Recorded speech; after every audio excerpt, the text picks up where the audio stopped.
News पंच के प्रायोजक हैं देगी मिर्च का तड़का, अंग अंग फड़का, MDH की देगी मिर्च।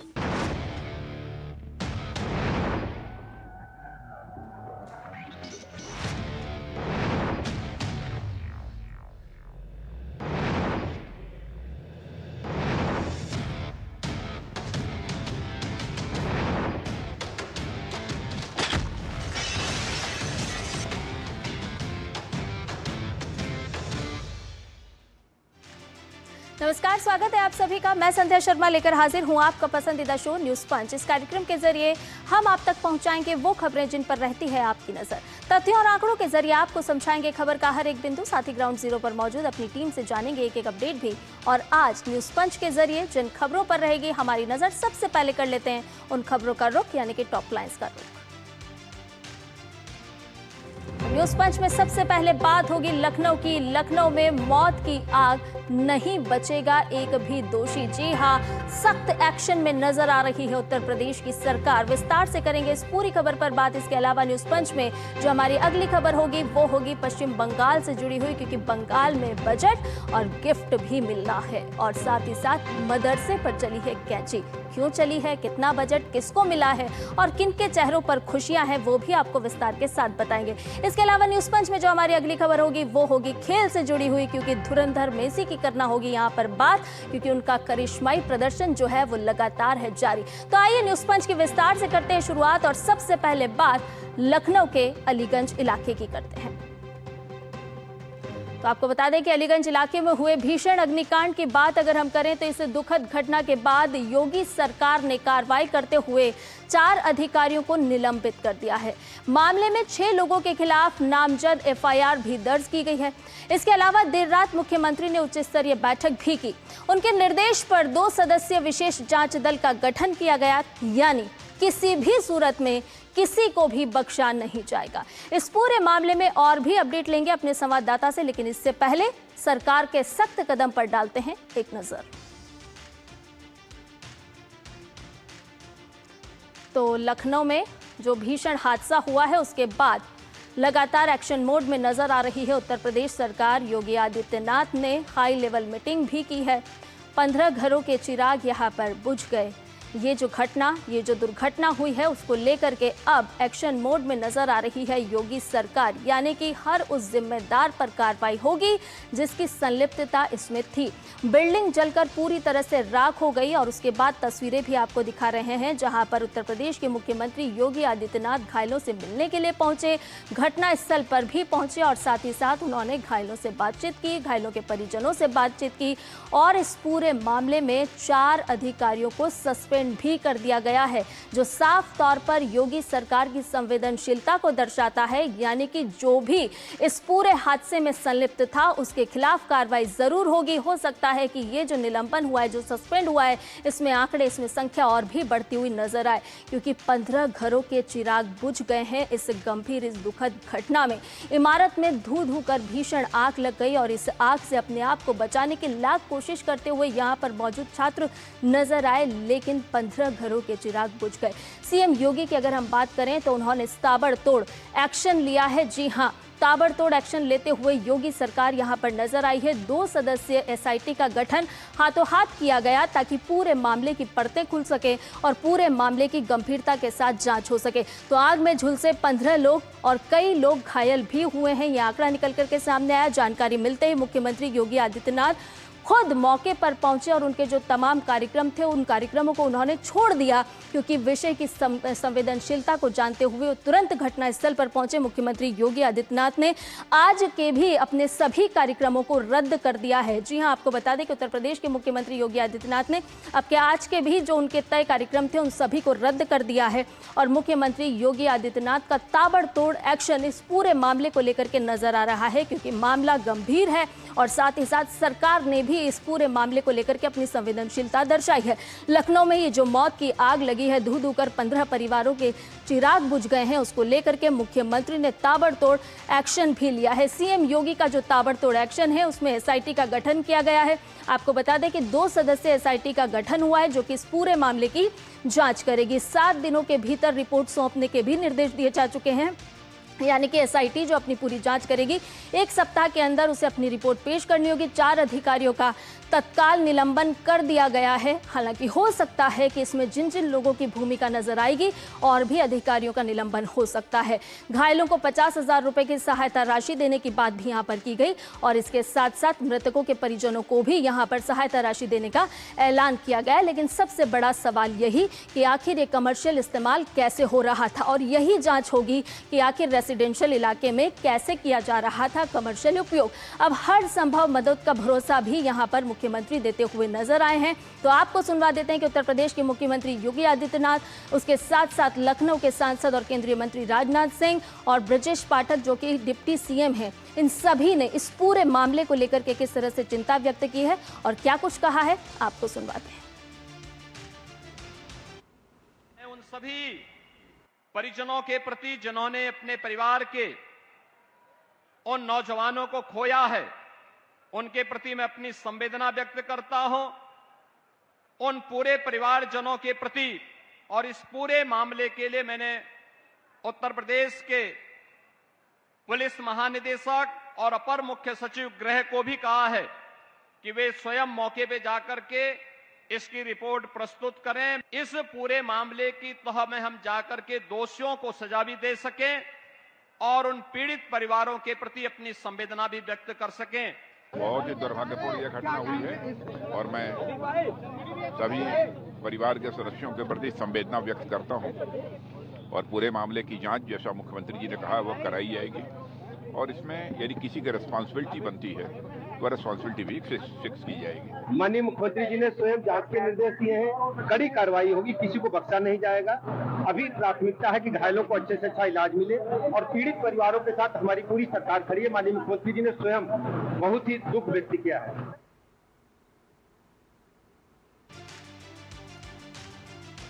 तो सुना आपने किस तरह से साफ तौर पर सरकार की तरफ से भरोसा दिलाया गया है कि जो परिवारजन हैं उनके साथ सरकार पूरी तरह से खड़ी है, अपनी संवेदनाएं व्यक्त करते हुए और साथ ही साथ ये भी कहते हुए कि दोषियों को बख्शा नहीं जाएगा, कार्रवाई जरूर होगी। अब आपको ये भी बता दें कि जब कार्रवाई की बात हो रही है तो हिरासत में 3 आरोपियों को ले भी लिया गया है। जी हाँ, कार्रवाई जो है वो ताबड़तोड़ आगे बढ़ रही है, जिसमें रामकृष्ण उपाध्याय, वीरेंद्र प्रसाद शुक्ला और तुषार कृष्णा जायसवाल जिनके नाम सामने आ रहे हैं, इन 3 आरोपियों को हिरासत में भी ले लिया गया है। अंदाजा लगाया जा सकता है कि जब दोषियों को नहीं बख्शने की बात हो रही है तो किस तरह से ताबड़तोड़ एक्शन, रामकृष्ण उपाध्याय, वीरेंद्र प्रसाद शुक्ला और तुषार कृष्ण जायसवाल को हाथों हाथ गिरफ्तार भी कर लिया गया है। और इसके अलावा अगर हम अधिकारियों के सस्पेंशन की बात करें तो 4 अधिकारी ऐसे हैं जिनको सस्पेंड भी कर दिया गया है, जिसमें नाम है गौरव कुमार एक्सन का। और गौरव कुमार एक्सन जो है कलेक्शन जानकीपुरम से, और इसके साथ साथ कमलेंद्र कुमार सिंह जो कि एफएसएसओ इंदिरा नगर, और साथ ही साथ अनिल कुमार जो कि एई हैं और प्रमोद पांडे जो कि जेई हैं। यानी कि इन 4 अधिकारियों का सस्पेंशन हाथों हाथ कर दिया गया है और इन्हें सस्पेंड कर दिया गया है। अंदाजा लगाया जा सकता है कि उत्तर प्रदेश सरकार ने इस पूरे गंभीर घटना को कितनी गंभीरता के साथ लिया है। अब ऐसे में काले चिट्ठे की बात करते हैं जो कि अब खुल गया है, सार्वजनिक हो गया है, क्योंकि चर्चा में है भवन का पुराना रिकॉर्ड। जी हाँ, ग्राफिक के जरिए आपको ये भी समझाते हैं कि आखिर ये जो पूरा भवन था, जो पूरी इमारत थी, इसका जो रिकॉर्ड है वो क्यों चर्चा में है। तो आपको बता दें कि 1980 की जब हम बात करते हैं तो लॉटरी के जरिए आवंटन हुआ। 2005 की जब बात करते हैं तो भवन विजय कुमार और उषा के नाम पर दर्ज हुआ। यानी कि साल दर साल किस तरह से इस भवन का रिकॉर्ड जो है वो बदलता गया। और इसके साथ साथ और भी ताज़ा अपडेट ले लेते हैं। हमारे सहयोगी संवाददाता विकास इस पूरे मामले को लेकर के हमारे साथ जुड़ गए। विकास, अपने दर्शकों को हम बता रहे हैं कि इस दुर्भाग्यपूर्ण घटना के बाद किस तरह से उत्तर प्रदेश सरकार लगातार एक्शन मोड में नजर आ रही है, लगातार कार्रवाई हो रही है, अधिकारियों का सस्पेंशन हुआ है, गिरफ्तारियां भी हुई है। अब ये जांच किस तरह से आगे बढ़ती हुई नजर आ रही है? देखिए, यहाँ जांच हो रही है। इस समय फॉरेंसिक की टीम यहाँ पर पहुंची हुई है। डायरेक्टर एफएसएल के साथ 6 सदस्यीय दल यहाँ पर पहुंचा हुआ है। भी पूरे बिल्डिंग में एक एक जगह के नमूने ले रहा है। आग के कारणों का क्या कारण है, इन सब चीजों की वीडियोग्राफी करा रहा है, साक्ष्य ले रहा है। पूरी टीम यहाँ पर, फॉरेंसिक टीम मौजूद है और यहाँ पर तीनों तल पर जाकर एक एक चीज को बारीकी से वो अध्ययन कर रहे हैं कि आग की शुरुआत किस जगह से हुई होगी, क्या कुछ कारण थे आग लगने के। इसके साथ ही मुख्यमंत्री योगी आदित्यनाथ ने जो एसआईटी टीम बनाई थी थी 2 सदस्यीय, उसकी भी यहाँ पहुंचने की उम्मीद है, क्योंकि उस सोसाइटी टीम को 7 दिन के अंदर अपनी रिपोर्ट देनी है। वहीं FIR लॉन्च कराई गई थी। FIR के बाद 4 लोगों को गिरफ्तार किया गया है। इसमें खासतौर से जो बिल्डिंग के मालिक हैं और जो यहाँ पर व्यावसायिक गतिविधियां हो रही थी उनके ऑनर है, उन लोगों को गिरफ्तार कर लिया गया है। और अब जांच रिपोर्ट आने के बाद और भी आगे की कार्रवाई की जाएगी, क्योंकि सबसे बड़ी बात है कि 2016 में जब इस भवन को ध्वस्तीकरण का निर्देश दिया गया था, एक आदेश आया था, उसके बाद से 2 ही महीनों में वो नोटिस रद्द कैसे हो गया है। तो इसकी जांच कहीं न कहीं 2016 के उन अधिकारियों पर भी जाएगी कि क्या वो परिस्थितियां थी, क्या वो कारण थे। उसके बाद भी ये आवासीय भवन व्यावसायिक गतिविधियां क्यों संचालित कर रहा था, क्योंकि इसके अगल बगल, इस भवन के अगल बगल अगर हम देखें तो सामान्य रूप से लोग घरों में रह रहे हैं, आवास हैं, और इसका अलॉटमेंट भी आवास के लिए ही हुआ था। तो इस तरीके की गतिविधियां जब आवासीय परिसर में व्यावसायिक गतिविधियां होती हैं तो वो सारे तय मानक वहां पर होते नहीं हैं, जो इन जगहों के लिए मानक तय किए जाते हैं सरकार के द्वारा, विभागों के द्वारा, चाहे वो फायर सेफ्टी के रूल हों, चाहे वो इनपुट एग्जिट के मानक हों, या वहां पर जो तार लगाए जाते हैं, जो विभिन्न गतिविधियां होती हैं, वो सारे सुरक्षा मानक तय यहाँ पर नहीं थे। यही सब चीजें जांच के दायरे में आएंगी। और साथ साथ लखनऊ में या पूरे प्रदेश में ऐसा एक अभियान चलाया जाएगा कि ऐसी गतिविधियां अन्य जगहों पर अगर संचालित हो रही हैं तो उन्हें भी बंद कराया जाए, क्योंकि कब तक अभिभावक भेजते रहेंगे अपने बच्चों को मौत के मुंह में। यहाँ वो पढ़ने आए थे, वो जिंदगियां, वो युवा जो अपना भविष्य बनाते, इस देश के निर्माण में अपना योगदान देते, वो 15 जिंदगियां यहाँ पर नहीं रहीं। कल तक वो मौजूद थी, अपने भविष्य का, सुंदर भविष्य का सपना देख रही थी, लेकिन आज आग के कारण इस आग में झुलस गई, इस भयंकर आग में। तो बहुत ही गंभीर घटना है। मुख्यमंत्री योगी आदित्यनाथ ने भी इसे बहुत ही गंभीरता से लिया है और घटना की पुनरावृत्ति कभी ना हो, इसके कोई चांस न रहे, इस तरीके से नियम और कायदों का आगे पालन कराया जाएगा। जी चलिए, बहुत धन्यवाद विकास पूरी जानकारी साझा करने के लिए, और आप भी लगातार इस पूरे मामले पर अपनी नजर बनाए रखें। बहुत बहुत धन्यवाद। और आइए अब अगली खबर का रुख कर लेते हैं और अब बात करते हैं पश्चिम बंगाल के बजट की। शुभेंदु सरकार ने सत्ता की कमान संभालते ही कई बड़े फैसले लिए और जनता से किए वादों को पूरा करने की दिशा में कदम भी आगे बढ़ाए। अब अपने पहले बजट के माध्यम से सरकार ने बंगाल के विकास का खाका खींच दिया है। बजट से किस वर्ग को मिला है गिफ्ट, किसके खिले हैं चेहरे, कहां चली है कैंची, आइए जानते हैं ग्राफिक के जरिए।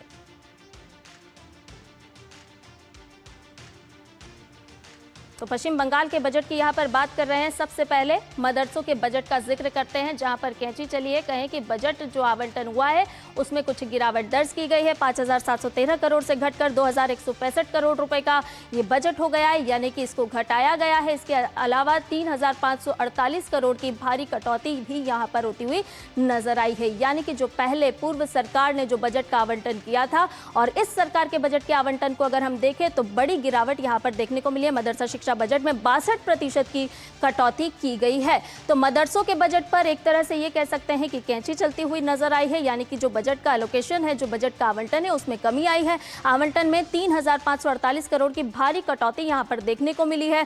इसके अलावा अब रह गया है आधे से भी कम बजट, यानी कि मदरसों को जो बजट दिया जाता था वो आधे से भी कम रह गया है। इसके अलावा बजट में किन लोगों को तोहफा मिलता हुआ नजर आया है, इसका भी यहां पर जिक्र करते हैं, क्योंकि बंगाल में बजट का मिला है गिफ्ट।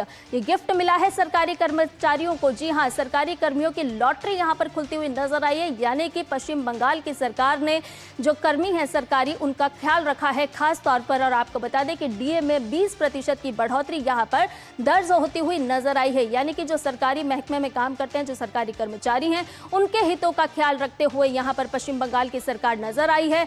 और सीधे सीधे अगर देखें तो सरकारी कर्मियों की लॉटरी यहां पर लगती हुई नजर आई है, और इसीलिए हम कह रहे हैं कि किसे गिफ्ट मिला है, तो सरकारी कर्मचारियों को गिफ्ट मिला है, और इसीलिए उनके चेहरे भी खिलते हुए यहां पर नजर आए हैं। डीए में 20% की बढ़ोतरी दर्ज हुई है, और कुल डीए की अगर हम बात करें तो 38% हुआ है। 1 अक्टूबर से इसे लागू भी किया जाएगा। पेंशनर्स का भी खास तौर पर पश्चिम बंगाल की सरकार ने अपने बजट में ख्याल रखा है। पेंशनर्स को 20% राहत देने का यहां पर ऐलान होता हुआ नजर आया है, और इसके साथ साथ विधवा दिव्यांग पेंशन की भी यहां पर चिंता की गई है, ये पेंशन बढ़ाई गई है।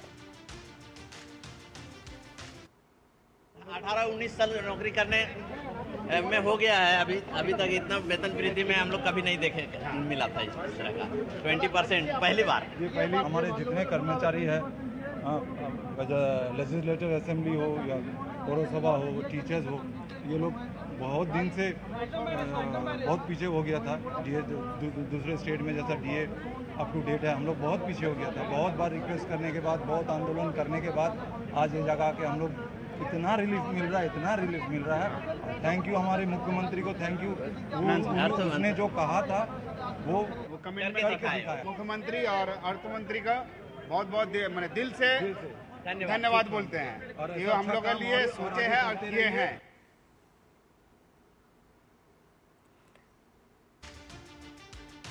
तो सरकारी कर्मचारियों की प्रतिक्रिया भी आप सुन रहे थे, जो कि मुख्यमंत्री का धन्यवाद अदा करते हुए साफ तौर पर नजर आ रहे थे। चेहरे खिल रहे हैं क्योंकि उनके डीए में बढ़ोतरी की गई है। और इसके अलावा पश्चिम बंगाल सरकार ने महिलाओं का भी अपने बजट में खास तौर पर ख्याल रखा है।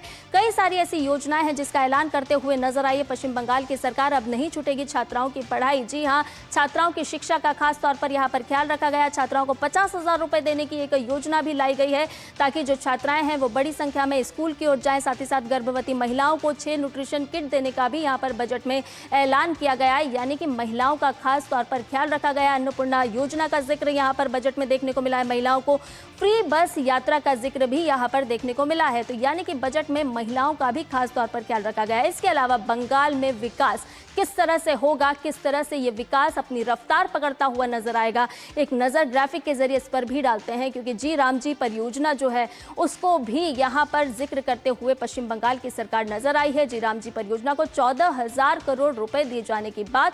इसके साथ साथ पीएम आवास योजना को 13,000 करोड़ रुपए दिए जाएंगे। और इसके अलावा अगर चालू वित्तीय वर्ष की बात करें तो 25 लाख नए लाभार्थी भी इसमें जोड़े जाएंगे। एक तौर पर साफ समझा जा सकता है कि पश्चिम बंगाल की जो सरकार है अब बंगाल को उड़ान भराने के लिए पूरी तरह से तैयार हो चुकी है। और अगर हम उड़ान की बात कर रहे हैं तो किस तरह से पश्चिम बंगाल उड़ान भरेगा ये भी आपको ग्राफिक के जरिए बताते हैं, क्योंकि उड़ान भरने वाला है पश्चिम बंगाल। बंगाल की कल्याण में नया एयरपोर्ट भी जुड़ता हुआ नजर आएगा। कल्याणी में ये नया एयरपोर्ट होगा। उड़ान योजना के तहत बनाए जाएंगे 3 नए एयरपोर्ट। आप अंदाजा लगा सकते हैं कि किस तरह से सुधार अब बंगाल में नजर आ रहा है, किस तरह से हर व्यवस्था को चाक चौबंद किया जा रहा है और हर उस व्यक्ति को लाभ मिले जिसे उसकी जरूरत है। इसका खास तौर पर पश्चिम बंगाल की सरकार ने अपने इस बजट में ध्यान रखा है। युवाओं की भी यहाँ पर बात करते हैं, क्योंकि युवाओं के लिए भी एक बड़ी खुशखबरी लेकर के पश्चिम बंगाल की शुभेंदु सरकार आई है। जी हां, आपको बता दें कि युवाओं के लिए खास ख्याल रखा गया है और यहां पर पद भरे जाने की बात, जो कि 1 लाख से ज्यादा, महिलाओं को 33% आरक्षण देने की बात भी, और साथ ही साथ पुलिस बल में भी भर्ती का ऐलान यहां पर करते हुए शुभेंदु सरकार अपने बजट के माध्यम से नजर आई। और भी ताजा अपडेट ले लेते हैं। इस पूरी खबर पर जुड़ गए हमारे साथ हमारे सहयोगी संवाददाता सौरभ दत्ता। सौरभ, अगर हम पश्चिम बंगाल के बजट की बात करें, शुभेंदु सरकार के बजट की बात करें, तो कहीं पर हम देख रहे हैं कि महिलाओं की बात करें, युवाओं की बात करें या सरकारी कर्मचारियों की बात करें, सभी का ख्याल सरकार ने अपनी बजट में रखा है। वहीं अगर मदरसों की बात करें तो उनके बजट के एलोकेशन में कमी भी आई है। संध्या, देखिए, ये जो बजट है, ये बजट हर एक क्षेत्र की बात को, हर एक क्षेत्र की जो स्वार्थ है उसको ध्यान में रखकर ये बजट बनाया गया है। चाहे वो सरकारी कर्मचारी हो, महिलाएं हो, युवाएं हो या फिर उद्योगपति हो, सबके लिए इस बजट में कुछ ना कुछ है। इस बजट में एक तरफ तो नियुक्ति पर जोर दिया गया है, ऊपर से निवेश को बढ़ावा दिया गया है। नियुक्ति पर जोर इसलिए सरकारी दफ्तरों में 1 लाख से भी ज्यादा जो वैकेंसी है उस वैकेंसी को पूरा करने की बात कही गई है। और उसमें से शिक्षा क्षेत्र में 50,000 ऐसे पद हैं जो शिक्षक, अध्यापक, नॉन टीचर्स जो हैं उनको लिया जाएगा, क्योंकि बंगाल का जो स्कूल का जो हालत है, सरकारी जो स्कूल का जो हालत है, उसमें छात्राएं तो हैं लेकिन टीचर्स नहीं है। और आप जानते हैं कि एक के बाद एक घोटाला भी ममता बनर्जी के शासनकाल में हुआ था। तो उन सब बातों को पीछे छोड़कर शिक्षा को आगे बढ़ाना है, क्योंकि शिक्षा सबसे जरूरी है। अगर शिक्षा का हाल अगर बेहाल हो तो नई पीढ़ी कैसे बनेगी। तो इसीलिए शिक्षा के ऊपर जोर दिया गया है। और साथ ही साथ निवेश, जो रोजगार है, जो पढ़ लिख कर जो नौकरी मांगते हैं, जो नौकरी करना चाहते हैं, जो अपने घर से जाना नहीं चाहते हैं, यहीं पर काम करना चाहते हैं। तो इस तरीके से आप देखेंगे तो यहाँ पे निवेश पे भी बढ़ा दिया गया है। जो तोलाबाजी था, कटमनी का जो सिंडिकेट राज का जो एक कल्चर था बंगाल में, उसको पीछे छोड़कर एक नई कानून लाने की बात किया गया है कि जिसमें तोलाबाजी काटमनी ना हो और साथ ही साथ बेकारों को जो युवाओं हैं वो उनके हिसाब से नौकरी मिले। इसलिए आईटी सेक्टर, एयरपोर्ट सेक्टर, यहाँ तक कि डिफेंस के कुछ डिफेंस मैन्युफैक्चरिंग भी हो यहाँ पर, इस बात को भी यहाँ पर लागू किया गया। और साथ ही साथ तुष्टिकरण के राजनीति की खात्मा कर जो देश के जो हित में हो उसका भी बंगाल भागीदार होना चाहती है। इसीलिए आसिमारा एयरबेस उसमें जमीन देने की बात किया गया है। कलाईकुंडा एयरफोर्स स्टेशन उसमें एक्सपेंशन के लिए जमीन देने की बात की गई है। तो हर एक सेक्टर के ध्यान यहाँ तक कि किसानों को भी राहत मिले, इसलिए उनको उनकी जो सबमर्सिबल पंप वो यूज करते हैं उसमें 2 रुपये की छूट दिया गया है और इससे 500 करोड़ रुपए की लागत लगेगी। तो वो भी यहाँ पर दिया गया है। यहाँ तक उनका जो क्विंटल पार क्विंटल उनको जो मिनिमम जो प्राइस होता है उसमें भी 200 रुपए की बढ़त होती है। तो कहने का मतलब ये है कि हर क्षेत्र में किसी न किसी, और महिला के लिए पता अन्नपूर्णा योजना, फ्री राइड, महिला और सशक्तिकरण हो उनका, और महिलाएं आगे आए, यहाँ तक के बेटियां स्कूल पढ़े, बेटियां आगे बढ़े, इसके लिए ड्रॉप आउट घटाने के लिए जो बेटियां कॉलेज तक जाएगी, नॉन मैरिड जिनका विवाह नहीं हुआ है, उनको एक कालीन 50,000 रुपया देने की घोषणा किया गया है। तो कहने का मतलब हर क्षेत्र की ध्यान रखा गया है और यहाँ तक कि बेटियां और बेटे साथ साथ बढ़े। बंगाल की जो ये डबल इंजन की जो सरकार बनी है, उस सरकार की जो रफ्तार के साथ वो अपने आप को तैयार कर सके, इसको ध्यान में रखा गया। बिल्कुल सौरभ, हर क्षेत्र का ख्याल रखा गया है और जहां जहां पर असंतुलन था वहां पर संतुलन बनाने का प्रयास भी इस बजट के माध्यम से शुभेंदु सरकार ने करने का प्रयास किया है। बहुत बहुत धन्यवाद सौरभ, तमाम जानकारी इस वक्त हमसे साझा करने के लिए।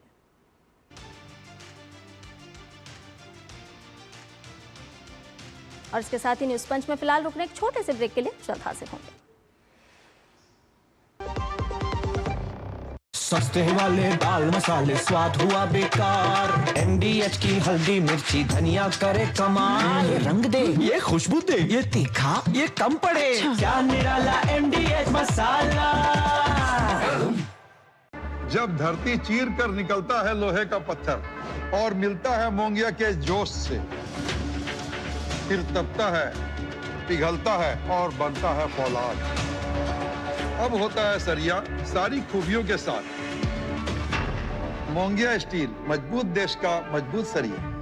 यार कैसे ले पाएंगे घर? नहीं, आज गर्मी बहुत है ना? यस, बहुत ही ज्यादा। पापा, घर खरीदने की planning is not easy. Vini, long term savings का बेस्ट प्लान बताना। LIC protection plus plan. LIC और सेविंग्स। यस, इसमें इंश्योरेंस और फंड्स दोनों में इन्वेस्ट करके गोल्स के हिसाब से सम अश्योर्ड एडजस्ट कर सकते हो। LIC protection plus plan, future insured, growth assured. Break के बाद न्यूज पंच में आपका एक बार फिर से स्वागत है और आइए अब बात करते हैं मेसी की करिश्माई पारी और सफलता की कहानी की। अर्जेंटीना फुटबॉल के दिग्गज फुटबॉलर लियोनेल मेसी ने वो ऐतिहासिक कारनामा करके दिखाया है जिसे छूना किसी भी फुटबॉलर के लिए महज एक ख्वाब सा है। फीफा वर्ल्ड कप 2026 में ऑस्ट्रिया के खिलाफ गोल करने के साथ ही मेसी वर्ल्ड कप इतिहास में सबसे ज्यादा गोल करने वाले खिलाड़ी बन गए हैं। तो आइए एक नजर डाल लेते हैं मेसी के इस जादुई प्रदर्शन पर। तो ग्राफिक के जरिए आपको बताते हैं मेसी का मैजिक किस तरह से चलता हुआ एक बार फिर नजर आया है। जी हां, वर्ल्ड कप की हम बात कर रहे हैं। आपको बता दें कि मेसी लगातार आगे बढ़ते हुए यहां पर नजर आए। 18 गोल के साथ उन्होंने अपना विश्व रिकॉर्ड बना लिया है और वर्ल्ड कप के सबसे बड़े गोल स्कोरर ऑस्ट्रिया के खिलाफ डबल स्ट्राइक करने में वो कामयाब रहे हैं। तो वर्ल्ड कप के सबसे बड़े गोल स्कोरर का उन्होंने अपना रोमांच साथ रखा है और साथ ही साथ ऑस्ट्रिया के खिलाफ डबल स्ट्राइक करने वाले भी वो फुटबॉलर यहाँ पर नजर आए। 18 गोल के साथ बने गोल किंग फॉलोइंग यानी कि जो उनके प्रशंसक है उनका उत्साह लगातार बरकरार है। किसी को निराश मेसी नहीं कर रहे हैं और मिरोस्लाव क्लोज को उन्होंने अपने से पीछे छोड़ दिया है। इन 18 गोल करने के साथ साथ 39वें मिनट में उन्होंने रिकॉर्ड तोड़ने का काम किया है। इसके अलावा भी और भी ग्राफिक के जरिए आपके साथ जानकारी साझा करते हैं। आपको बता दें कि 6 फुटबॉल विश्व कप में मेसी का मैजिक लगातार जारी रहा है। पहले विश्व कप की अगर हम बात करते हैं तो 2006 पर नजर जाती है। जी हाँ, मेसी का मैजिक लगातार बरकरार। पहला विश्व कप 2006 में हुआ था और आपको बता दें कि यहां पर भी मेसी ने अपना रोमांच कायम रखा। इसके बाद दूसरा विश्व कप 2010 में दक्षिण अफ्रीका। तीसरा विश्व कप की जब हम बात करते हैं तो साल 2014 हमें याद आता है और ब्राजील का चौथा विश्व कप 2018। पांचवा विश्व कप भी। जी हाँ, लगातार हम देख रहे हैं कि 6 फुटबॉल विश्व कप में मेसी ने किस तरह से अपना मैजिक लगातार बरकरार रखा है और अपने प्रशंसकों को उन्होंने मायूस नहीं होने दिया है, बल्कि रोमांच लगातार साल दर साल वो बढ़ाते रहे हैं। और जब छठे विश्व कप की बात करें 2026 तो अभी भी मेसी का मैजिक लगातार जारी है और देख रहे हैं। और भी ताज़ा अपडेट ले लेते हैं। हमारे साथ हमारे सहयोगी संवाददाता गौरव इस पूरी खबर पर हमारे साथ जुड़ गए हैं। गौरव, आपसे सबसे पहले यही समझना चाहेंगे कि क्या अर्जेंटीना, फीफा वर्ल्ड कप और मेसी, ये जुगलबंदी इस बार भी काम करती हुई नजर आ रही है? देखिए संध्या, इसको इस तरह समझना पड़ेगा कि जिस तरह से ये पूरा अब तक का जो वर्ल्ड कप है, सबसे बड़ा वर्ल्ड कप है ये इस बार का, और जिस तरह से अर्जेंटीना ने शुरुआत की अपनी कैंपेन को, जिस तरह से होल्ड किया है, जिस तरह से आगे बढ़ाया है, वो भी अपने आप में शानदार मूव दिखाता है। और सबसे बड़ी बात क्या है कि मेसी भले ही इस वक्त पूरी धुरी के केंद्र के रूप में सामने हो और जिस तरह का वो बेहतरीन परफॉर्मेंस कर रहे हैं, लेकिन इसके साथ ही हमें ये भी बात ध्यान रखनी होगी कि ये टीम जो है, अर्जेंटीना की टीम है, ऐसा नहीं है कि केवल मेसी पे ही डिपेंड है, बल्कि इनके पास भी बेहतरीन खिलाड़ी हैं, जिसमें से मेडिना का जिक्र करना बहुत ज़्यादा ज़रूरी है, क्योंकि ये वो खिलाड़ी है जिन्होंने मेसी के लिए हर बार असिस्ट किया। चाहे अल्जीरिया के खिलाफ मुकाबले को देखें, वहाँ पे भी इन्होंने बेहतरीन मूव्स जो है वो बनाए और पास जो है वो मेसी को दिया, जिसके बदौलत जो है वो मेसी जो है वो फिर गेंद को गोल पोस्ट के अंदर पहुँचाने में भी कामयाब रहे। तो ये टीम जो है वो मेसी की कैप्टनसी में एक पूरी टीम यूनिट के तौर पर नज़र आ रही है और ये बहुत ज़रूरी होता है किसी भी टीम के लिए, क्योंकि इसके अगेंस्ट में अगर हम चलें, अगर पोर्चुगल की बात करें, जहाँ पर बात बहुत ज़्यादा हो रही है क्रिस्टियानो रोनाल्डो को लेकर के, और आज मुकाबला भी है जहाँ पोर्चुगल जो है, जिसको उज़्बेकिस्तान के खिलाफ खेलना है और जिसको अभी तक अपनी जीत का इंतजार भी है, तो वहाँ पे क्या दिक्कत आ रही है कि वहाँ पे जो प्लेयर्स हैं वो उतने मूव्स जो है वो नहीं बना पा रहे हैं और ठीक तरीके से रोनाल्डो के साथ जो तालमेल होना चाहिए वो दिख नहीं रहा है। तो ये जो बातें हैं ये बहुत ज़्यादा मैटर करती हैं किसी भी टीम की सफलता के लिए। तो इस धुरी पे कहीं ना कहीं अर्जेंटीना जो है वो भी आगे बढ़ती हुई नजर आ रही है और टीम का अगला मुकाबला जो है वो जॉर्डन से है। टीम पहले ही नॉकआउट स्टेज में पहुंच चुकी है और अब जॉर्डन के खिलाफ जब मुकाबला है तो फिर एक बार फिर से कहीं ना कहीं नजरें जो होंगी वो मेसी के खेल पर होंगी और ये उम्मीद रखनी होगी कि मेसी जो है वो अपनी गोल की संख्या को अब और कितना आगे तक ले जाते हैं, क्योंकि जिस तरह से ये एक गोल्डन बूट की जो रेस है, यानी कि जो वर्ल्ड कप में सबसे ज्यादा गोल करने का जो खिताब है वो अब किसे मिलेगा, इसको लेकर के किलियन एम्बापे और मेसी के बीच की जो जंग है ये और बढ़ते वक्त के साथ और भी ज्यादा दिलचस्प होती नजर आएगी। बिल्कुल गौरव, दिलचस्प होती हुई नजर आएगी और मेसी ने अपने प्रदर्शन से ये तो साबित कर दिया है कि खेल में उम्र मायने नहीं रखती है, अपने प्रशंसक की खुशी और अपनी तैयारी बहुत मायने रखती है। बहुत बहुत धन्यवाद गौरव तमाम जानकारी हमसे साझा करने के लिए।